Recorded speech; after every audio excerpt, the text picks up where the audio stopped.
สวัสดีครับผมมาครับผมมื้อนี้เราจะมากินก๋วยเตี๋ยวครับผมและก๋วยเตี๋ยวที่เราจะกินมื้อนี้ไม่ใช่ก๋วยเตี๋ยวธรรมดานะครับเป็นก๋วยเตี๋ยวไข่มุกนะครับผมและตอนนี้ก็ซื้อมาเรียบร้อยครับผมนี่ครับผมตัวไข่มุกเราเอาไข่มุกมาใส่ทีหลังนะครับเป็นซื้อไข่มุกมาแยกมานะครับนี่ก็ซื้อมาจากร้านขายน้ำนี่นะครับเราจะมาใส่เพิ่มใส่นี่ก็เป็นไข่มุกไม่ใช่ไข่มุกก๋วยเตี๋ยวน้ำตกทำอะไรอ่ะ ทำอะไรอ่ะโอ้ดังแท้มะนาวก็บีบไปหมดละคนกินก่อนนะ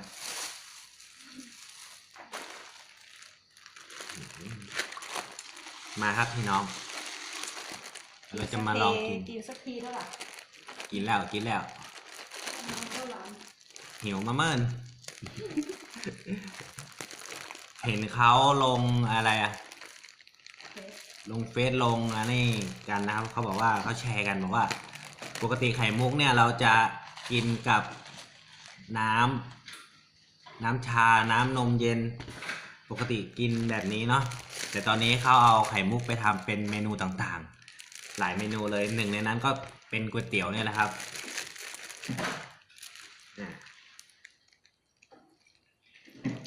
นี่คือก๋วยเตี๋ยวน้ำตกหอมแล้วหิวแล้วครับผม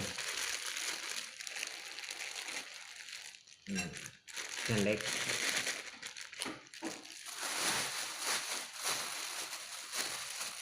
อันนี้ผักครับใส่ไปเลยครับผมอันนี้ก็มีผักในผักกาดขาวแล้วก็ถั่วงอกทำแรกนะเสลิปปีนี่ครับผมนี่ไข่มุกใส่ก่อน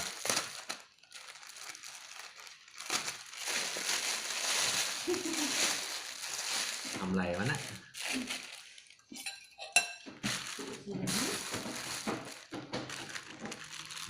เป็นไข่มุกนะครับผมแล้วก็ใส่ไปเลยลองกินกันครับอันนี้ก็เหลือเยอะเหมือนกันอยู่ใส่เลยเด้อใส่หน้าใครละใส่เยอะหน่อยดิโอเคครับโอเคต่อไป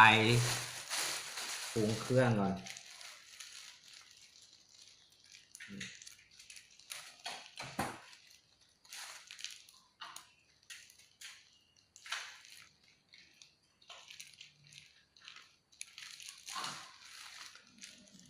น้ำส้มไม่ใส่แล้วก็ใส่มะนาวครับผมโอเคต้องใส่เยอะน้ำตาลพริกป่น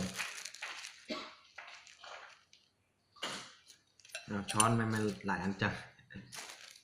นี่ครับผมก๋วยเตี๋ยวชาไม่ใช่ก๋วยเตี๋ยวชาไข่มุกก๋วยเตี๋ยวไข่มุกนี่ครับผมมาครับผมโอเคลองชิมก่อนรสชาติจะเป็นยังได้ทุกคนอย่าแปลกใจนะครับทำไมผมพูดภาษาอะไรไปมั่วตัว ปกติเป็นคนเหนือแต่ก็พูดเหนือไม่ค่อยเพราะนะครับผมเพราะว่าไม่ใช่เหนือเชียงใหม่เขานะครับเป็นเหนืออุตรดิตถ์มันจะเป็นคำม้วนๆหน่อย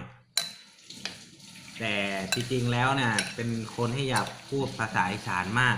เพราะว่าเป็นภาษาที่เพราะนะครับผมก็เลยไปอยู่กับตอนทำงานก็ไปอยู่กับคนอีสานแล้วก็พูดภาษาอีสานได้นิดหน่อยนะครับผมส่วนภาษาต้องทำไงรู้ไหมครับอยากพูดได้เยอะต้องทำไงรู้ไหมครับต้องทำไงครับหาเมียเป็นคนอีสานโอ้จะไปหาไหนนอส่วนภาษาไทยก็ไม่ค่อยชัดใหญ่เลยครับผมกินน้ำก่อน ภาษาไทยมันก็จะคอยปลาแรดนะครับ ปลาแรดก็คือ แป๊บ ปลาแรดชิมก่อน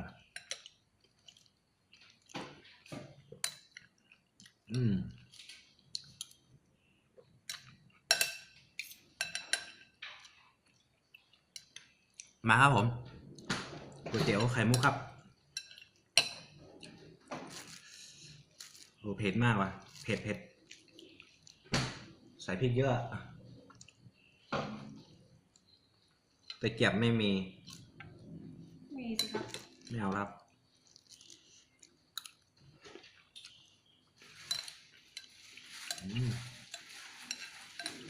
เว้ย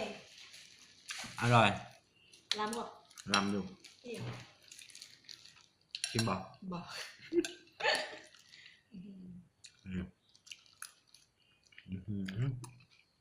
เหนียวเหนียวนุ่มๆอย่าง ใช่มันก็จะหนึบๆก็มันก็เหมือนกับ เส้นอ่ะ เส้นเป็นก้อนอะ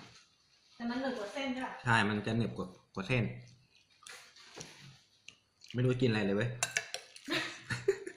ไม่รู้กินมุกหรือกินเส้นเลยคนเนี้ย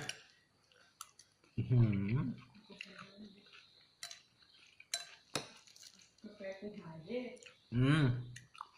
อร่อยอยู่ครับคุณผู้ชม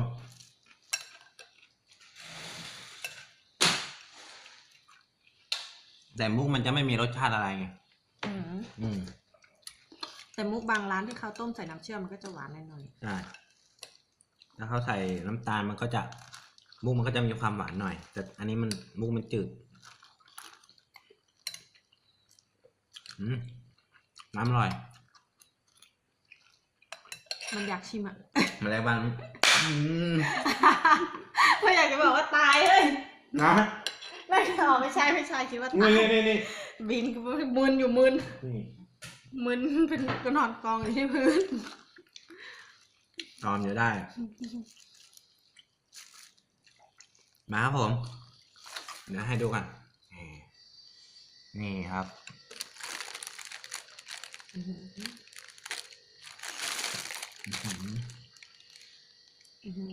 สีให้เป็นลำใช่หรอ อร่อยอยู่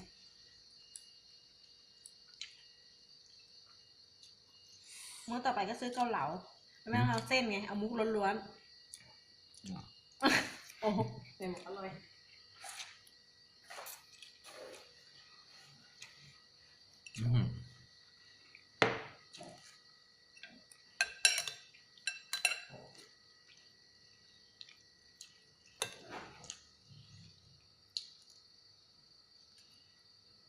ไข่มุกมันก็คือแป้งใช่ไหม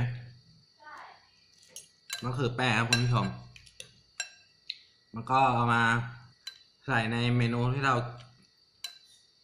กินเหมือนกับกินแป้งได้ก๋วยเตี๋ยวราดหน้า แต่เห็นเขาแชร์กันเขาเอาไปใส่อะไรปะ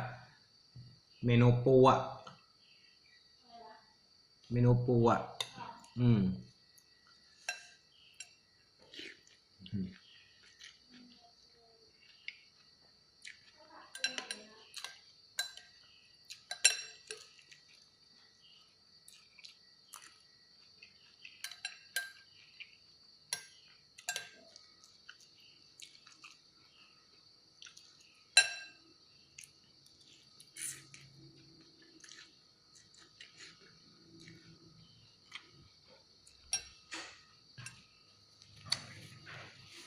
เฮ้ยมือไปโดนกล้อง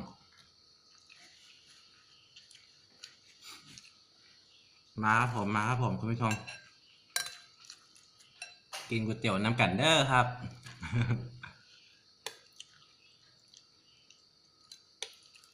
นานแล้วนะครับ ไม่ได้ลงคลิปเลยนะครับ เป็น2 เดือนแล้วมั้ง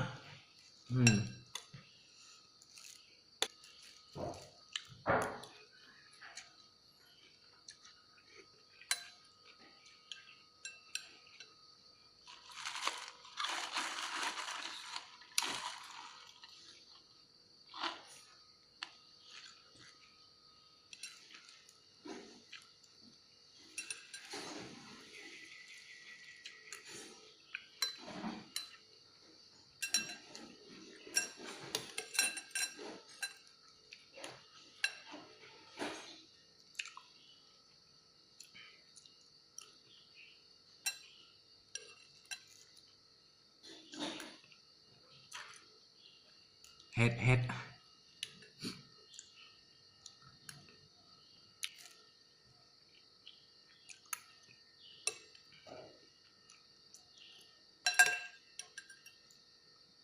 ไข่มุกล้วนๆครับ